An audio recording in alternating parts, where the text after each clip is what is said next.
Hello, everyone, and welcome to IBTM Meets, a series of interviews with leading senior industry figures.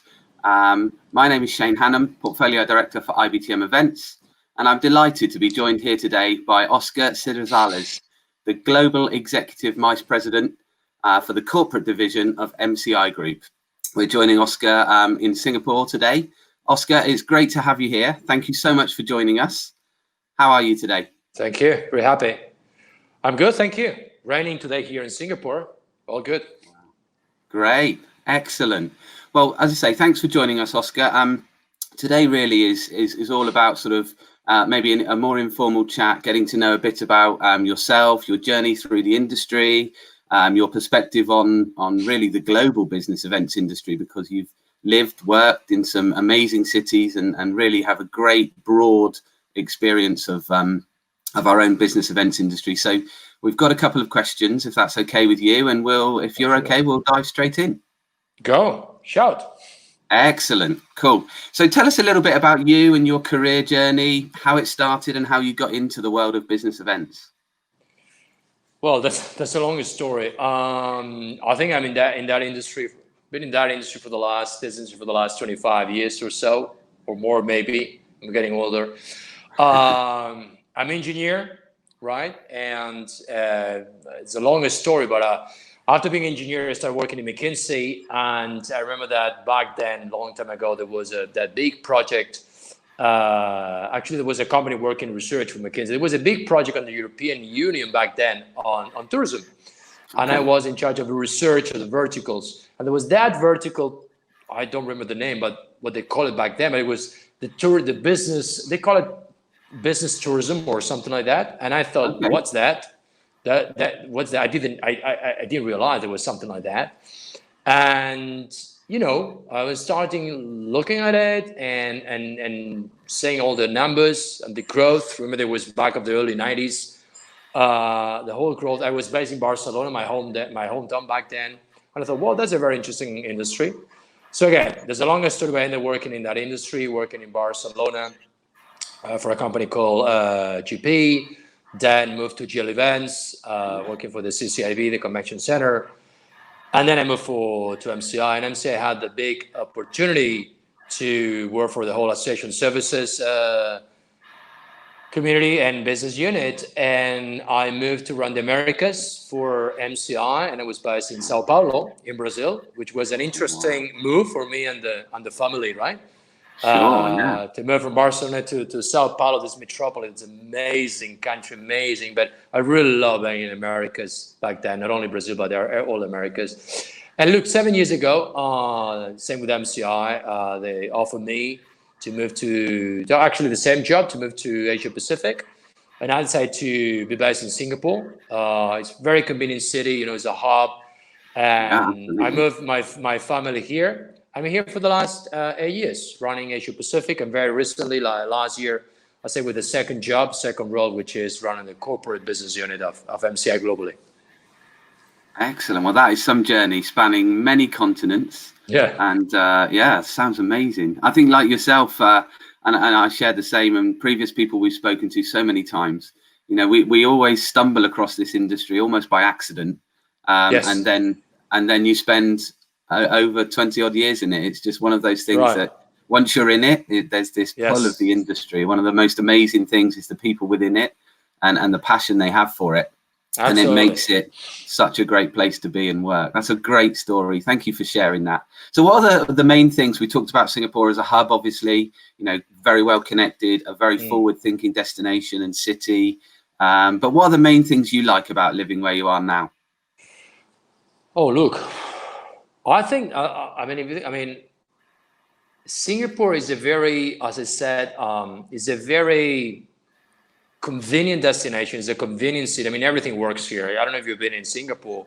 Have you been in Singapore, by the way? Yes. Yes, I've been about 6 or 7 times now over the years. So it's 30 by 40 kilometers, right? But it's modern. And if you think of it, it's only 50 something years old. So in 50 years, gone from nothing. So one of the most, one of the wealthiest countries in the world, right? With nothing. There is no commodities, there is no petrol, there is not even water, right? So the way that this country is run, the pragmatism, the politics, the infrastructure, everything works. It's an oil machine. And actually, when I go back to Europe, and I love Europe, I really think, hey guys, why are you not copying a few things from Singapore, right? So I think it's a very convenient city, number one. Number two, the infrastructure are excellent. It has, for me, one of the best, if not the best, airport in the world. Education, if you have a family, it's amazing.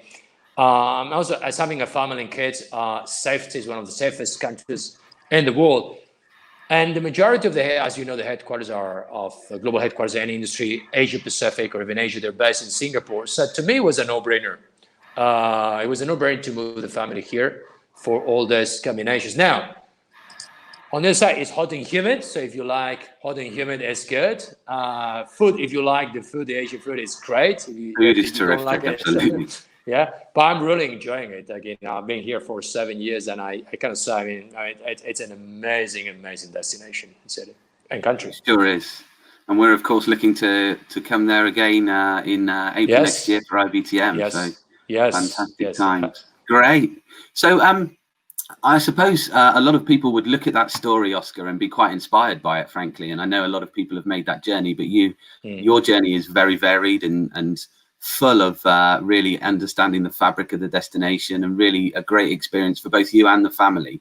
So if you had sort of 3 top tips for people considering making maybe a similar move to live in a new country, what would they be?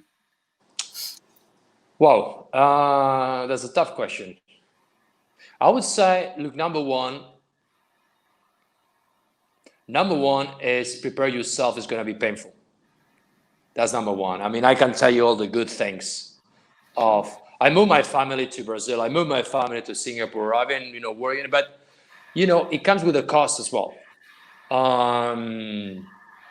Suddenly you are in a new environment with new friends, with a new way of doing business, where it actually neutralizes. It's great because it neutralizes your ego, right? When I was in Europe, I thought, well, I know everything. And guess what? When you move to America, you realize, oh my God, I know nothing. So really, it's very, very, very useful. It keeps you as a non-arrogant person. But it's painful because you need to leave your comfort zone, number one, right? You need to be prepared for that. It's going to be painful, whether you like it or not, okay? The number two is, you also, my second tip would be, your life is going to change forever, meaning that probably 90% of all the people that I know that have been in similar situations like myself and my family, you never has once you start moving from one country, then it's non-stop. You go for a second country or a third country or a fourth country. And that happens with your family as well, right? So for example, my kids were born in Barcelona, 3 of them. Now, of course, they were in Brazil, now in Singapore. They're studying university in Australia. Positively, these guys are global guys. They're global, my children are global, but at the same time, they're losing their roots as well, right? The family, the friends back in my hometown. So the second would be, you need to be ready for, whether it's painful or not, is a new life for you. It's a completely different life. And my third tip would be, be aware of the cross-cultural, let's say, concept, issues, opportunities, challenges. Because when you first move to a country and you start dealing with different cultures, your first reaction is, they are wrong and I am right. The way I negotiate, right? The way I think, my assumptions, my realities, of course I'm right. Well, it comes to a point that you realize that, well, maybe not. Maybe I am the wrong here, or not the wrong. After a lot of years, you really get, it's actually really good, because I think it helps you a lot in getting more, it gives you your empathy. I don't know if you're emotionally intelligent, but you know what I mean? You understand, you put yourself in their shoes and you understand, okay. So for example, now, I still don't understand a lot of things about China. I don't get what they do business sometimes, this or that way. But then I realized, well, you've been doing this for 3,000-4,000 years. Well, there should be something right there, right? And you Exactly, realize there's yeah. not something right or wrong. It's just about empathy. So that will be my third. I mean, read a book, Google it. There's a lot of books. There's a lot of content on cross-cultural issues and how to deal with it, and the different cultures, how to negotiate, how they express themselves. And it's all down to culture. It's all down to history. It's all down to a lot of stuff that will help you a lot. It will help you a lot. Definitely. Well, some great tips there. And I think that's it. It's the adaptability, flexibility, and just understanding the cultural differences and the way that things work, I guess. Yeah. Excellent. Well, thank you for sharing that. And then I suppose in terms of maybe the main differences working in Asia versus, let's say, Europe or Latin America, the Americas, as you say, is there a difference in that regard, do you think? Apart from the culture, of course. Look, I think that so culture is a difference. That's obvious. Sure. Because when you think about, I remember when it was in Americas, right? In Americas, we're in Americas, but wait, Canada has nothing to do with Mexico, right? Nothing. Culturally, the way of doing business, I mean, the country per se, nothing. But even in Latin America, if you, all these countries that speak Spanish. Well, yeah, wait a moment. Bolivia has nothing to do with Argentina, but same in Asia, right? Singapore has nothing to do with Korea. That has nothing to do with Vietnam or Japan. So to me, it's not, I mean, it's not about difference between, Asia versus Europe, or that is Asia. And I've seen a lot of companies, a lot of organizations having a big problem trying to go global in Asia because they feel that Asia is Asia. No, Asia is a combination of different countries, and every country is different. Yeah, but even within every country, cities are different. So Beijing has nothing to do with Shanghai. Yes. So think about, I don't know, London, Manchester, Toulouse or Paris, Madrid, Barcelona. They're completely different, right? Same in Asia. So I would say that no, I don't see there's a big difference in Europe, Asia, but of course you need to bear in mind the culture. Of course, you need to remember all the nuances of the different destinations. But to me, that said, I think internet globalization has been an equalizer. I've seen even in the last 20 years, the way we're engaging with Asia and local people, it's different. I mean, they're getting more used to, because of YouTube and Netflix and all these kind of things, they're more used to the Western world, and the Western world is more used to Asia.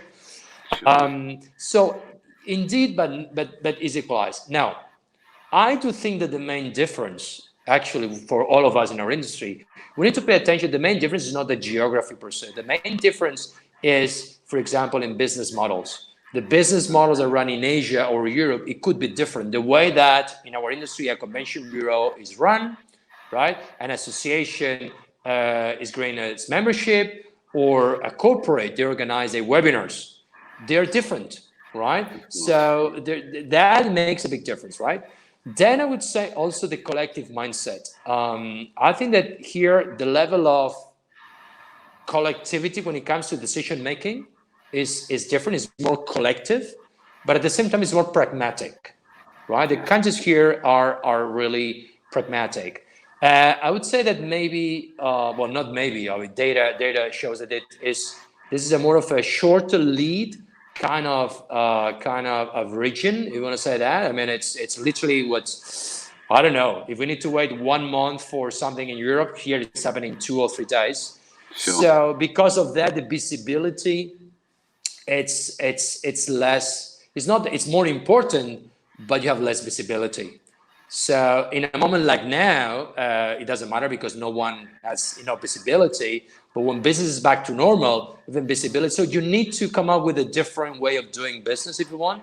You need to come up with a slightly different, I would say, KPIs, forecast methodologies, this kind of thing, because it works a little bit different. So I would say that these are the small differences. But in a way, just simply put, there's no big difference. And I felt the same in America. I mean, at the end of the day, there are clients that they have a need.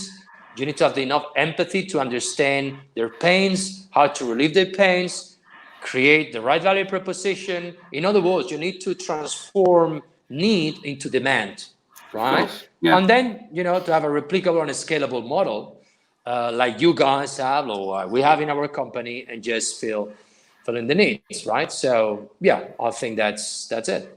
Yeah, and now more than ever, the proximity to our customers, of course, is key. Yeah. And they look to companies like IBTM, like MCI, as to how indeed they're going to answer the needs of the new normal.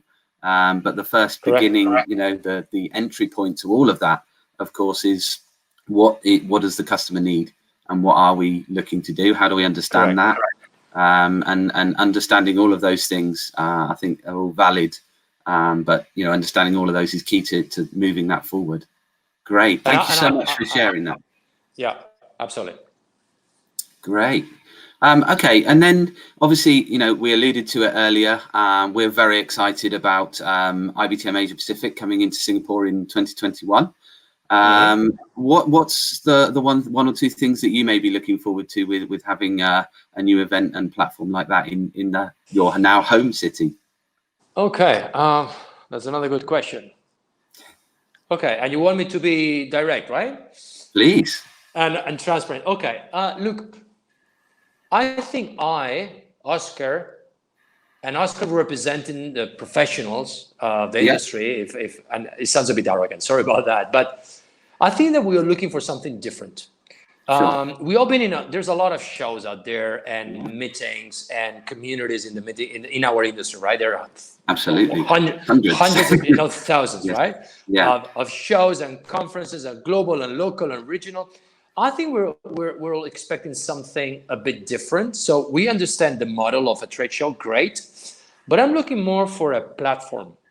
I'm looking more for a platform where I can fulfill my needs, and I'm talking about myself now, my needs when it comes to business, when it comes to education, when it comes to peer-to-peer interaction, right? When it comes to even inspiration. And by different, I mean that, of course, I understand there's going to be a trade show, great. And there's certain things that to me is, you know, the must-have versus nice-to-have. So the must-have, I know it's going to work. There will be the volume. They will be well-organized. The hosted buyers, suppliers, that will work very well. But let's think about, for example, education. I'm looking for education which is curated, which is adapted to, as you well said, to the needs, not just let's do education for the sake of, you know, let's come up with education, let's find, you know, a number of industries, association of our industries, like we come up and do again another round table. So education was that curated. Then a show that is seamless, you know, you have the right customer journey, where again you're doing it's frictionless. You're doing the right business. You're meeting the right people. The technology is working, etc. And I'm looking also. The third element would be I'm looking for something different, meaning in the vision of the 2025 vision, to say something, which is okay. In 2021 we're going to have it, but where this is going, right? Absolutely. Is this going to, in terms of and volume? I guess it's more volume probably, but what else, right? What is in all our minds? Because you well said it's all about understanding the needs of the different audiences, because Oscar is one of the audiences, but there are many more audiences, and maybe my audience is not the most important, my profile, but the way you're going to develop these 3, 4, 5 years, because you're going to discover the deep needs, right? Because not the needs that we say, I need this, the needs that I even don't know that this is my need. Precisely, right?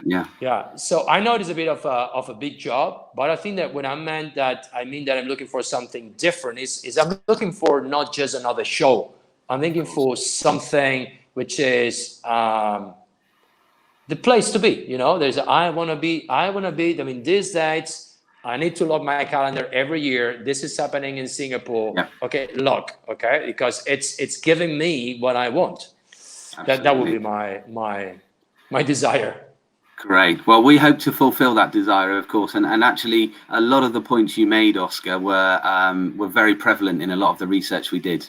And Great. it is about that. It's about being something very, very different. As you alluded to earlier, the APAC region, Singapore and beyond, is very different. It works different. The business nuances are different. The need for education, the way that the industry is structured, all different. And that's what we need to replicate, is to make sure it answers a niche in the market that caters exactly to that. That's great. Thank you for sharing that. We were certainly on that road for 2020, and I think now the one thing to come out of all of the challenging times we face is that conversations like these, and of course the insights that we get, will enable us with a bit more of a run up to hopefully really deliver that in 21. So thank you for that. Good. Well, I thought I'd change tact slightly now, Oscar, and maybe think slightly about a forward-looking question.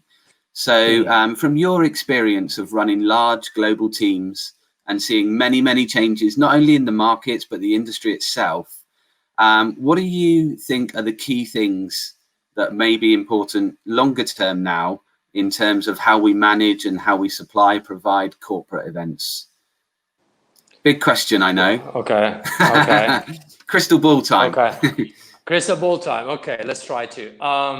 Well, first of all, I don't have a crystal ball, right? But I think that we all know the ingredients. I think that we all know the ingredients. It's just that we don't know the proportions of the ingredients to come up with the cocktail, right? Right. Look, I think that what's happening right now, there's no new trends. There's nothing new happening. It's just what was happening before now is concentrated. And concentrated means that what was supposed to happen in 2 or 3 years now it will happen in 2 or 3 months. That's clear. So to me, if you ask me, I would say that there are certain ingredients. Example, number one, consumption. So let's think about not the planners, like the customers, like the corporates, but let's think about the customers, right? The end consumer, right? The changes in the consumer habits. So think about the way they're buying their experiences, they're buying the education, they're buying the content, they're buying the goods.